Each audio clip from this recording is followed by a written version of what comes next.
ونفخ في الصور فإذا هم من الأجداث إلى ربهم ينسلون.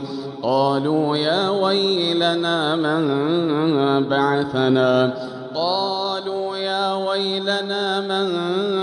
بعثنا من مرقدنا هذا ما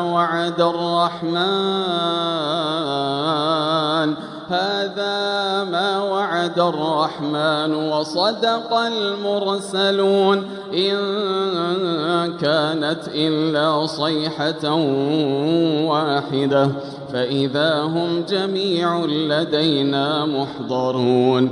فاليوم لا تظلم نفس شيئا ولا تجزون إلا ما كنتم تعملون.